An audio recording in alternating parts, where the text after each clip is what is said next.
ETF index mutual funds నేర్చుకుని stock మార్కెట్లో రాణించాలనుకుంటున్నారా? వెంటనే ఈ నెంబర్కి కాల్ చేయండి. నమస్తే రమ్మగారు. నమస్తే జయ. రమ్మగారు, మార్గశిర మాసం మొత్తం కూడా విష్ణుని పూజిస్తాం, విష్ణుని ఆరాధిస్తాం, విష్ణు సహస్రనామాలు చదువుకోవాలి. అందరూ సామూహికంగా చదువుకున్నా మంచిది. విష్ణు సహస్రనామాలతో పాటు లక్ష్మి అష్టోత్తరం కూడా చదువుకోవాలి కదండి. దీనికి గల ప్రత్యేకమైన కారణాలు ఏంటి రమ్మగారు? విష్ణు సహస్రనామం ఏంటంటే, ఏదైనా ఒక సహస్రనామం ఒక దైవనామం అనుకో జయ. మనము ఒక దైవ సంబంధమైన రామాను, కృష్ణాను, గోవిందాను, మధుసూదన, జనార్దన ఏదైనా ఒక నామం చదువుకుంటాం. ఈ నామానికి సంబంధించిన ఎనర్జీ రిలీజ్ అవుతుంది దాంట్లోంచి. మనం పదే పదే అనుకోవటం వల్ల ఈ ఎనర్జీ వల్ల ఏ వ్యక్తి అయితే అంటాడో అతని లోపల మార్పు సంభవిస్తుంది. నామాన్ని ఎవరు ఉచ్చరిస్తారో వాళ్ళ లోపల కొన్ని మార్పులు సంభవిస్తాయి.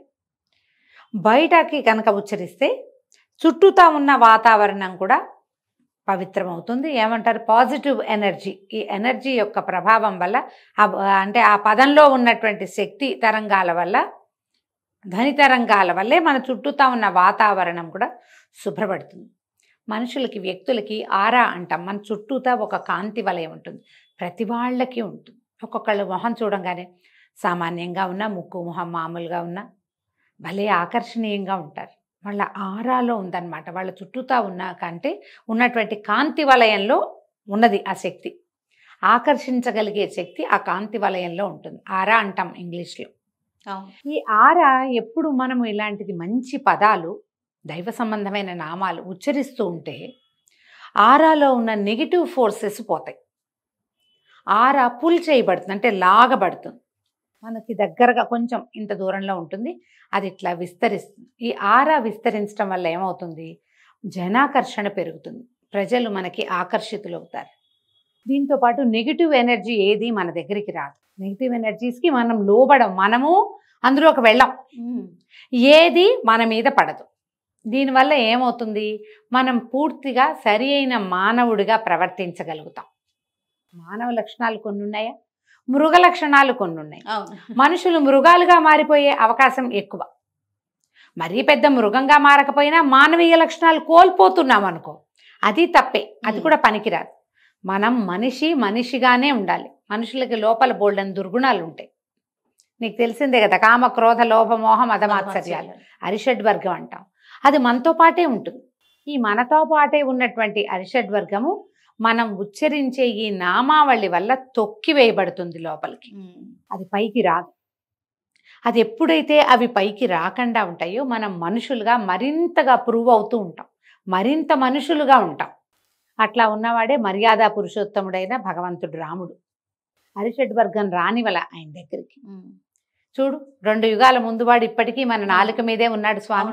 అవును కదా, ఆయన కళ్యాణ గుణాలనే చెప్పుకుంటూ ఉంటాం.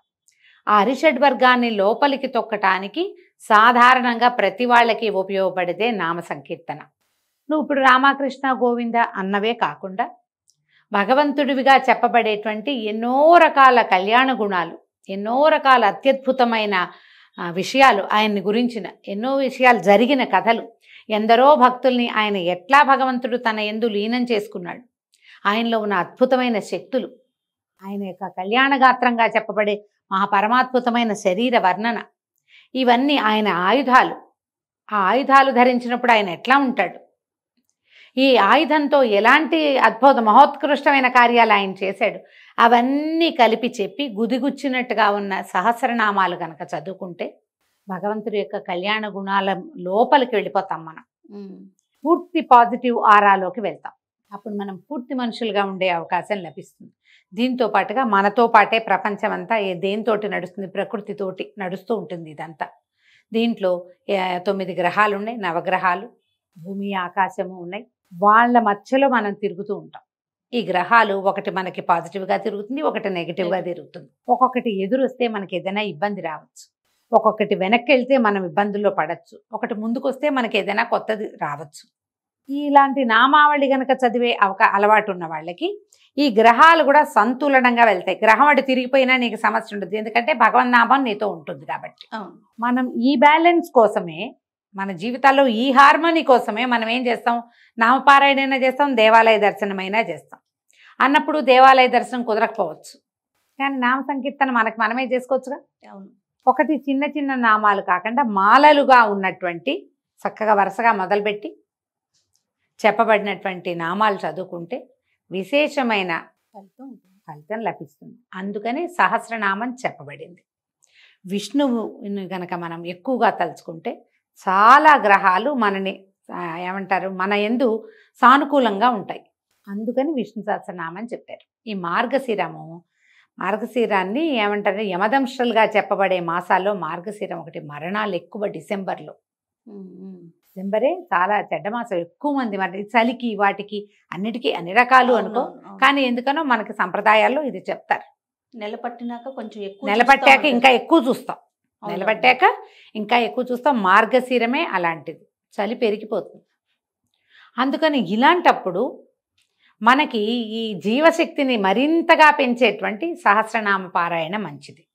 ఇందులో విశేషంగా ఎవరు చేయాలి ఎవరు చేయకూడదు అంటే అందరూ చేయాలి. అందరూ చెయ్యొచ్చు. ఎప్పుడు చేయాలి? సాయంకాలం చేస్తే చాలా మంచిది. సాయంత్రం అనుసంధానం చేయాల్సిన స్తోత్రాల్లోనే విష్ణు సహస్రనామం చెప్పబడింది. మీరు పొద్దున చదువుకుని సాయంత్రం కూడా చదువుకోవచ్చు. ఈయన్ని అనుసంధానం చేసి మనం విష్ణు సహస్రనామం చదువుకుంటే ఆయనతో పాటు మనం లక్ష్మీ అష్టోత్తరం కూడా చదువుకోవాలి. అయితే మళ్ళీ ఏ గ్రహాలు ఎవరికి, ఏ నక్షత్రం వాళ్ళకి, ఏ రాశి వాళ్ళకి అంటే అన్ని రాసుల వాళ్ళకి ఉపయోగపడే ఒక ప్రత్యేకమైన విషయం ఉంది విష్ణు సహస్రంలో. మామూలుగా మనకి ఎన్ని నక్షత్రాలు? 27. ఒక్కొక్క నక్షత్రానికి 4 పాదాలు ఉన్నాయి కదా. 27 × 4 ఎంత? 108. విష్ణు సహస్రనామంలో విశ్వం విష్ణుర్వ షట్కారో దగ్గర నుంచి చివరి దాకా 108 శ్లోకాలు ఉన్నాయి. ముందు పూర్వపీఠిగా ఉంది, ఉత్తర పీఠిగా ఉంది. పూర్వపీఠికలో భీష్మ యుధిష్ఠిర సంవాదం కనపడుతుంది. తర్వాత భగవంతుడు చెప్పినవి కూడా కనపడతాయి. భగవంతుడు చెప్పింది, శివపార్వతుల సంవాదం, అర్జున ఉవాచ, ఇవన్నీ కనపడతాయి కదా. ఈ మధ్యలో ఉన్న నామాలు ఉన్నాయి కదా, 108 నామాలు మాత్రమే ఉన్నవి. ఈ 108ని లెక్క పెట్టుకోవాలి మనం. ఒక్కొక్క నక్షత్రానికి 4 శ్లోకాలు చొప్పున అశ్విని, భరణి, కృతిక, రోహిణి, మృగశిర, ఆర్ద్ర లైన్ ఉన్నాయి కదా. ఈ లైన్ ప్రకారము ఒక్కొక్క అశ్విని నక్షత్రానికి మొదటి 4 శ్లోకాలు, భరణికి 5, 6, 7, 8, కృతికకి 8, తర్వాత 9, 10, 11, 12 ఇట్లా ఒక్క పాదం, మీ పాదం ఏదో ఆ ఒక్క శ్లోకమే చదువుకున్నా మంచిదే. లేదా మీ నక్షత్రం ఏదో ఒక్కొక్కసారి ఈ పాద నిర్ణయం కొంచెం అటు ఇటు అవ్వచ్చు. మొదటి పాదం రెండో పాదం కన్ఫ్యూజన్ ఉంటుంది. సమయాల్ని బట్టి పంచాంగంలో ఒకటి ఉంటుంది, క్యాలెండర్లో ఒకటి ఉంటుంది, ఆన్లైన్ కొడితే ఇంకొకటి వస్తుంది, ఇలా వస్తాయి. అవును. అందుకని ఏం చేయొచ్చు మనం? మన నక్షత్రానికి 4 శ్లోకాలు. ఈ 4 శ్లోకాలని చాలాసార్లు మనం చదువుకోవచ్చు. మొత్తం నామాలు చదవలేము అని అనుకున్న వాళ్ళు మీ 4 చదువుకోవచ్చు. అయితే ఇందులో ఒక పద్ధతి చెప్తారు. మనకు సంబంధించిన 4 శ్లోకాలు ఉన్నాయి కదా, ఈ 4 మొదట చదివి విష్ణు సహస్రనామం మొత్తం చదివేసుకుని మళ్ళీ మన 4 ఇంకొకసారి చదువుకోవచ్చు. లేదా ఇంకో మెథడ్ చెప్తాను చూడు, సంపుటీకరణం అంటారు. మన పాదం ఏదో మనకి తెలుసు ఖచ్చితంగా, 3వ పాదం తెలుసు. మన 3వ పాదానికి ఒక శ్లోకం వస్తుంది, 2 లైన్స్ ఒక శ్లోకం వస్తుంది. ఈ శ్లోకాన్ని విష్ణు సహస్రనామపు ప్రతి శ్లోకంతోటి చదువుకోవచ్చు.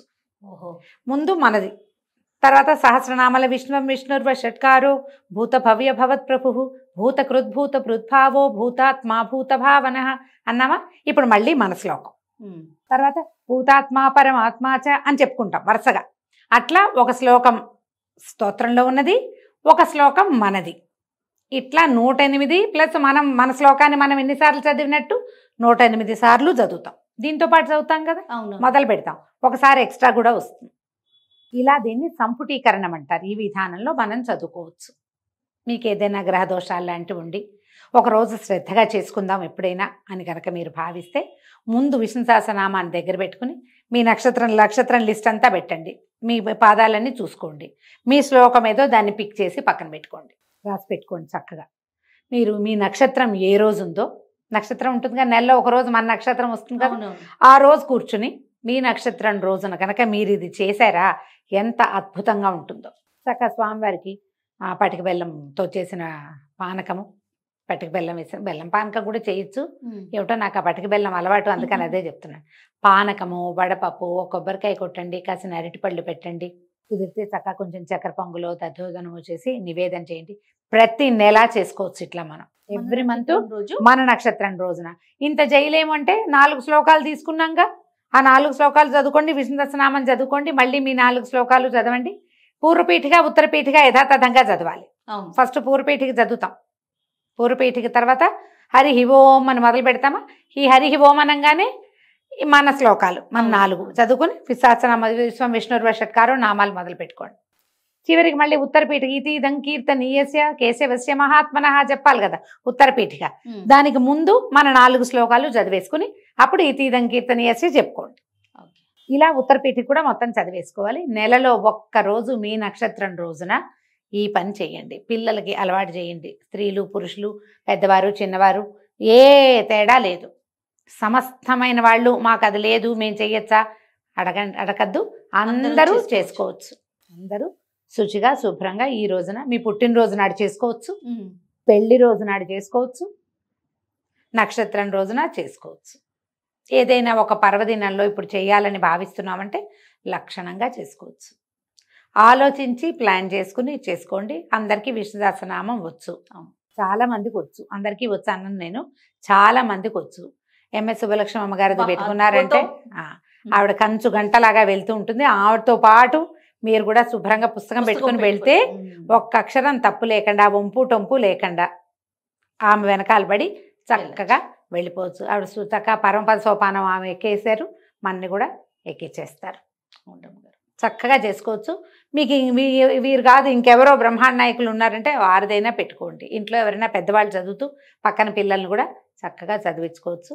మన శ్లోకాలు ఏమిటి అనేది సెలెక్ట్ చేసి పక్కకు పెట్టుకుంటే మీరు అది నిత్యం చేసుకోవటానికి కూడా బాగుంటుంది. రోజు చేసుకోవచ్చు. ప్రతిరోజు మన పూజా విధానం ఇదంతా చేయలేము అనుకోండి, చేసుకోవచ్చు. ఇదంతా చేయలేము, విష్ణు సహస్రనామం చేసే సమయం ఉండదండి, కూర్చోలేము, ఏదో చెప్తారు, చదవలేము, పుస్తకం కావాలి, పుస్తకం పెట్టుకునే సమయం ఉండదు, సమయాల భావం కదా కదా.